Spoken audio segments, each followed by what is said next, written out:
Hello, hi everyone. Welcome back to our classes. Myself is CMA Vikita, and I'm a cost and management accountant by profession. And for passion, I keep teaching students. So now we are starting with a new lecture, new chapter that is about the Negotiable Instrument Act, which is a very important chapter and very necessary for a professional to study. So it has been added in our CS syllabus, in our CMA syllabus, as well as in CS syllabus. These three professions are having this particular act and the statute. Why? Because it is necessary for every particular student before passing CA to know what is instrument, what is negotiable instrument, what are the different ways of instruments in this particular statute, how they are dealing with the instruments, what are the different other related provisions and the sections involved in the statute. These are almost all the things which we have in the particular chapter. Yes, one more thing is this particular chapter has many sections which are not in a like in an order, section 1, 2, 3, 4, 5, not in that order, but there are sections which are related to each other. So what happens is we are going to read a particular subtopic in this particular chapter. When we are taking up one particular subtopic, in that subtopic, whatever is related sections, even if they are away from each other, they are not according to the order, we are going to complete all those sections together. Okay, that is how we are going to read this particular chapter. Fine. So please open up your copies and have this particular material which has been loaded in our app. Download it, and I request that you print it off so that whenever what is required you can underline with me, and as well as you can make notes of those different types of examples which I am dealing with in the class or the lectures. Fine. Okay, so with an happy and a good mood, let's begin the class. So negotiable instrument, can anyone say me what is negotiable, what is instrument? Let's break this particular point. Let's break this and say this negotiable and instrument. Okay, what is negotiable, what is instrument? Negotiable, ma'am, negotiable means you negotiate and so. No, see, I'll tell you what is negotiable. Negotiable means which is freely transferable. Okay, which is freely transferable. For example, I am going to give you a 1 rupee coin. Okay, and when I give you a 1 rupee coin and you keep it for some time and you again give this particular coin to someone else. Okay, you give this coin again to someone else. That means you are transferring this particular coin to one person, right? Hence, what is happening? It is freely transferred. There is no particular conditions for it, right? So that's why it is called freely transferable. Now, what is instrument? Instrument obviously is a document. What is instrument? It is a document. So what is it actually? Instrument is an document which which creates right or liability, which creates right or liability for another person.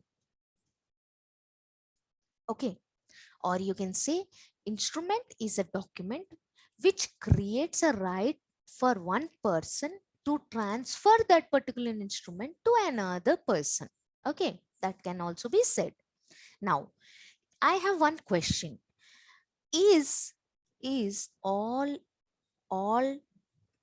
instruments, okay, is all instruments documents? Is all instruments documents? Come on, give me an answer. Is all instrument documents? This is one question. Another question is all documents are instruments?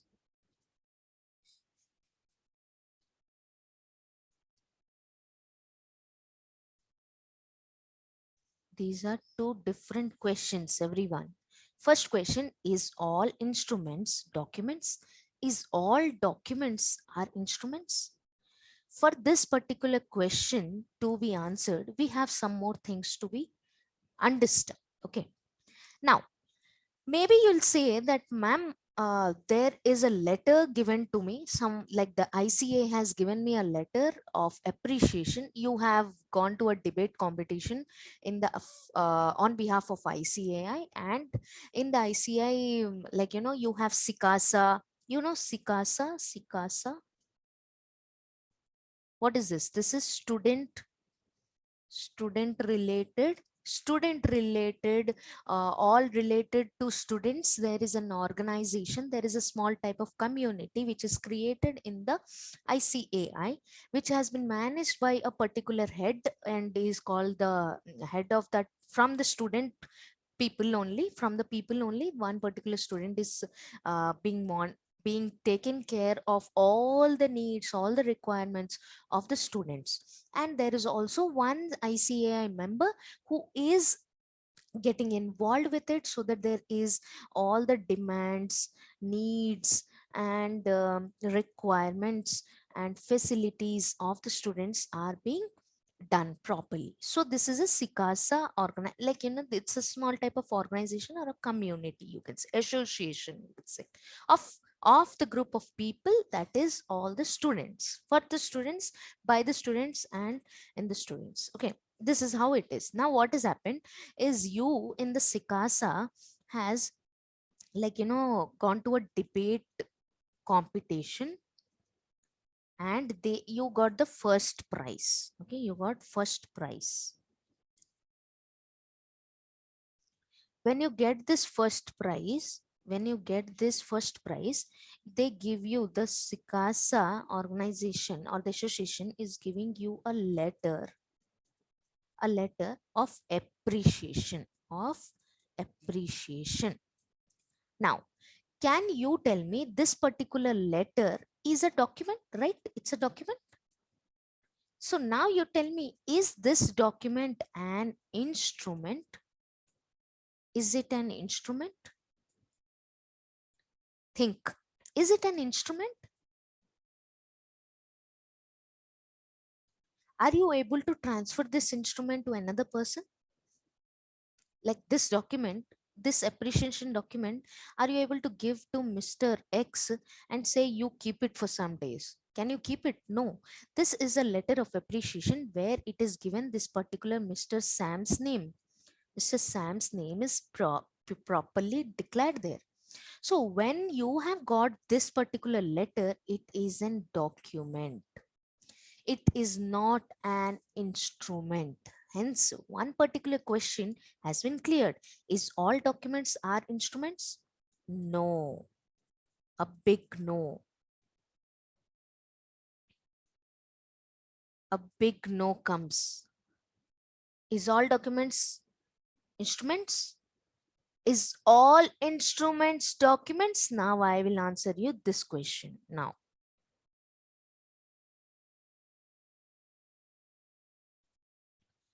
what has happened is, Mr.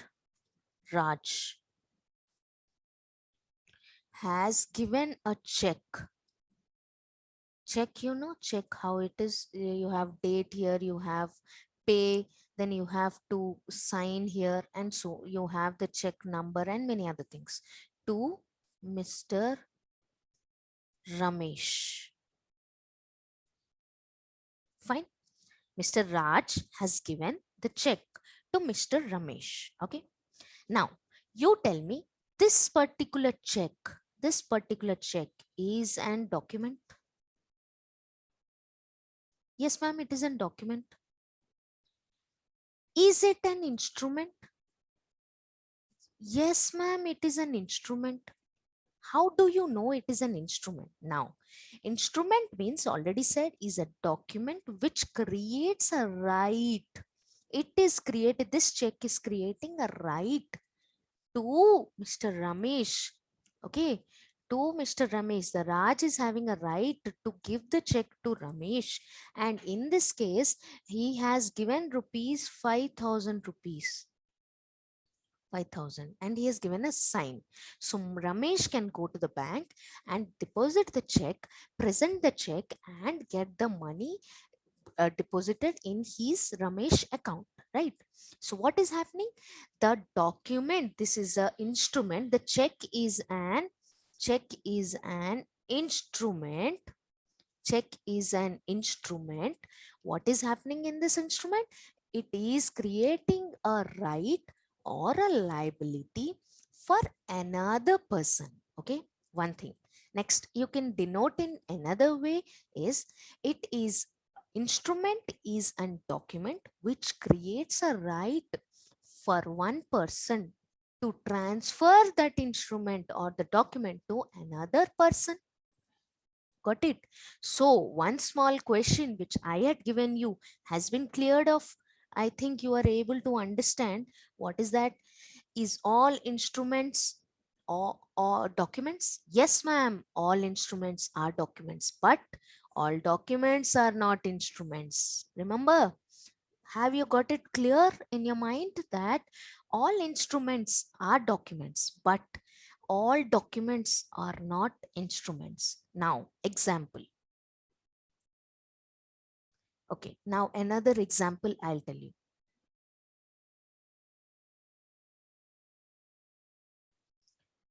We have another example is, ma'am, you said that all like all documents are not instruments. Okay, now you tell me, there is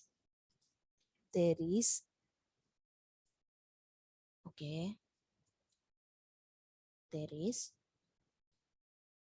rent deed. Okay, sales agreement, there is check, there is bills of exchange, there is promissory note, there is debit card, there is credit card. Okay, these are some of the documents. Fine. When these are some of the documents, what has happened is, when some documents are being used as instruments, it is creating a right for one person. Okay, right, or the liability for one person, right? So here what we have to understand is, these are different documents. Very true. Ma'am, are these all instruments? No. In our particular chapter or in our statute of a Negotiable Instrument Act 1881, it has purely given you a knowledge about only 4 things. Okay, what are the 4 things? First, check. Next, bills of exchange. Next, promissory note. And the last one is hundis. Okay. Ma'am, are we going to read only these 4? If I can just give you a proper knowledge about it, I can directly say you that this particular chapter deals with these all only. Okay. But there are some other sections. When you come through the chapter, when you are involved in the chapter, when you are shipping inside the chapter, you will understand that there are n number of sections related to each particular point here of 4 points. Got it? That's why the chapter has become bigger in sense. Okay, fine. If they would have only kept 1, 2, 3, 4, that means only in 5 to 7, 7 to 10 pages, this chapter will get over. But they are just clarifying and giving you a knowledge about if there is any issue, if there is any particular case related to check, related to bills of exchange, related to promissory note, then how do you deal with? So whatever is directly, indirectly related to it, they have all covered in our chapter. Fine. Now, one thing, we have check, we have bills of exchange, we have promissory note, and we have hundis. Okay, mostly in our chapter we have these three to be covered. Hundis are there, but what has happened is basically they are not given much of importance. Okay, why? Because hundis, we will read hundis, don't worry. We have a small part. Maybe it will take 5 to 7 minutes to understand what are hundis and what are the different types of hundis which we have. Trust me, these are the different negotiable instruments which we are going to deal. Okay.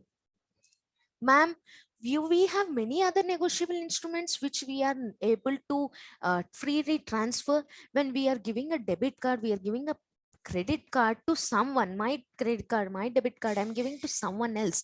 If I'm giving a particular 10 rupees note to someone else, that can also be a negotiable instrument. Yes, it can be negotiable instrument, but think, in the time of the lawmaker making 1881, in the year of 1881, this negotiable instrument act was formed. What had happened in this act? In this act in 1881, they had wanted to do what? They wanted to legalize the system. How did they legalize the system? They had legalized the system by involving the four NIs. Okay, and with this, what they did, they improved the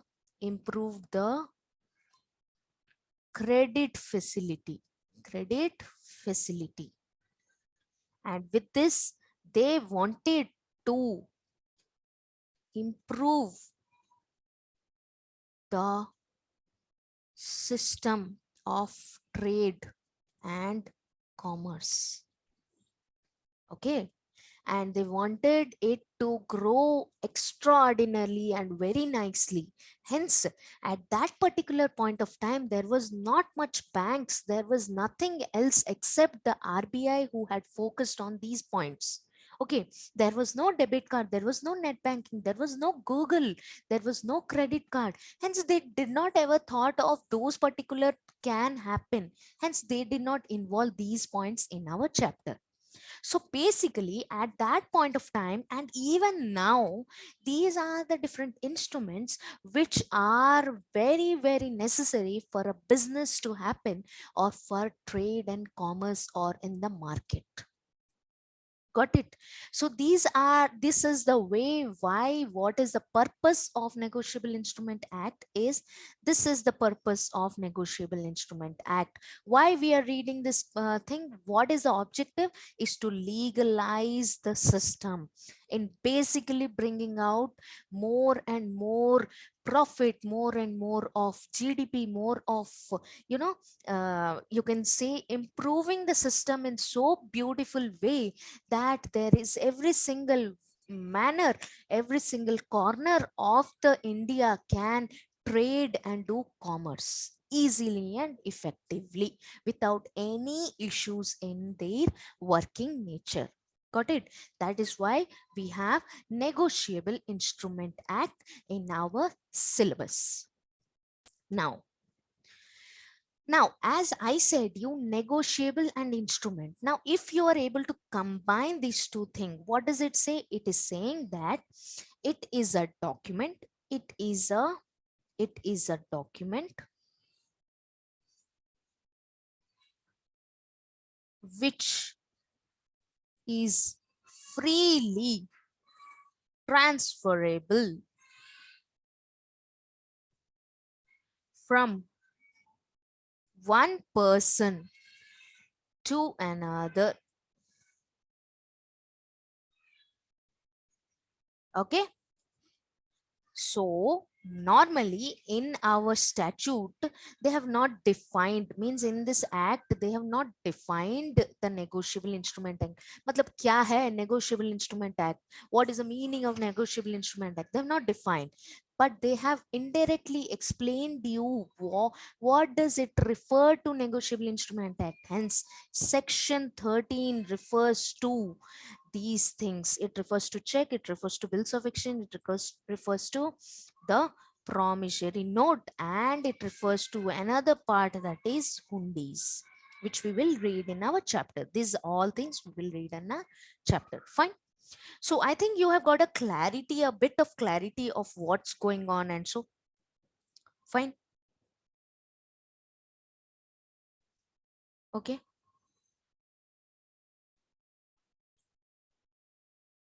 So I hope you are making a note of it. Everything you're making a note of it so that it's easier for you to understand. Okay.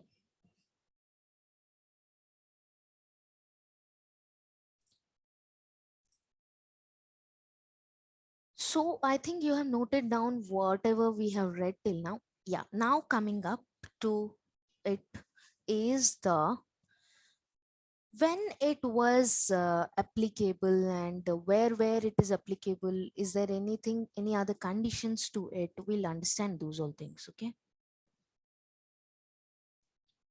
Okay. Now, first thing is Negotiable Instrument Act 1881.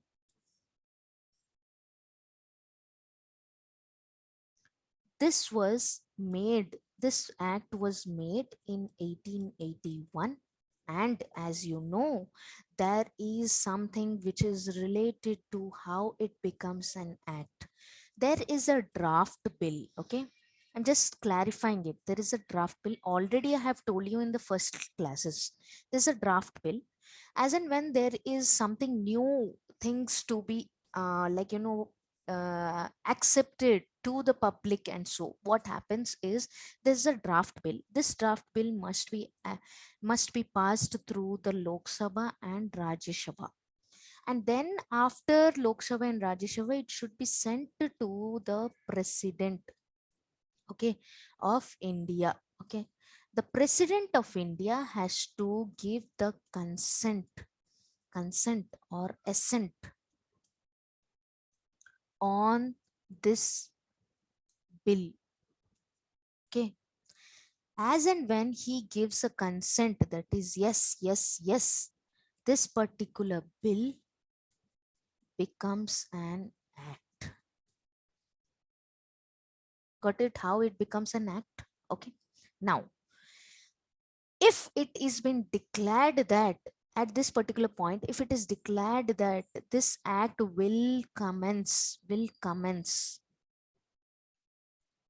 means it will start or commence from a particular date, then this will be declared in the official gazette on that particular official gazette on that particular date here given. Okay. If it is not declared, then whenever this particular bill becomes an act on that date, it will be commencing into force. Got it? This is how the act bill becomes an act. Now, this Negotiable Instrument Act was made in 1881. Okay. And but it came into force in 1882, 1st March. Okay, that means in 1881 they had made up, and it was been declared here. It was declared that it will come into force on 1st March 1882. Hence it is being said that the act was made on 1881, but it came into force and it was being used from 1882 1st March onwards. Okay. Now next point, it will be applicable. normally what happens, there are different acts like GST, like income tax, like sales of goods act, and many other acts you have studied, tax you have studied, and many other acts. In all the acts, no, there is some applicability, some no applicability. There is a different conditions there. Okay, in the same way, in this particular act, this is applicable to all over the India, all over India, not the India, all over India, including, ma'am, is it including Jammu Kashmir? Yes, yes, it is including Jammu and Kashmir. Fine. So the Negotiable Instrument Act is applicable to all over India, including Jammu and Kashmir. Fine. Next, there are some more things that is this particular act. Okay.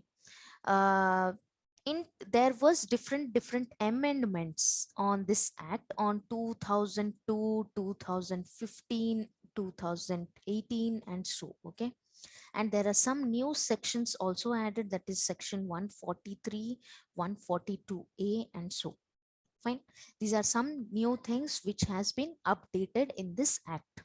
Obviously it is an act of 1881, and it's now we are reading in 2022. Okay, so when we are reading, obviously there are some things which are added according to the need, according to the requirement, according to the demand, according to the cases, and so they have added it, and they have given us in our syllabus whatever is required. Fine, I hope you have got a clarity on it.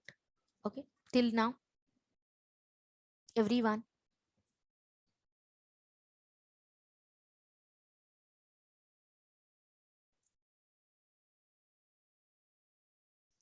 Now,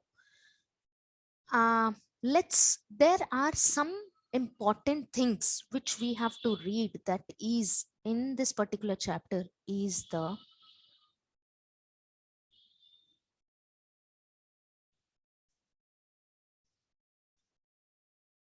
we have to deal with check, we have to deal with bills of exchange, we have to deal with promissory note, right, and hundis. Before we deal with these things, we have to basically understand some basic concepts of Negotiable Instruments Act, so that if we are going ahead with our chapter, the basic concepts give you a strength to understand. Okay, that's why I am going to tell you the basic concepts first. Before going to the basic concepts, we have some more things to understand, is the what are the requirements or what are the essentials of negotiable instrument. Okay, what are the different characteristics of negotiable instrument? What are the presumptions, like what are the different conditions required, and when can you say that it is a negotiable instrument? Okay, fine. So I think you have got a clarity on these all things. Let's keep it up to this much. Make a note of it properly. Understand. I think you're revising, recalling, and rewinding your all the classes. After I'm done with each lecture, please make sure that you give 15 minutes of time and go ahead with the next lecture. Okay. Till then, keep smiling. Stay safe. Signing off. Bye bye.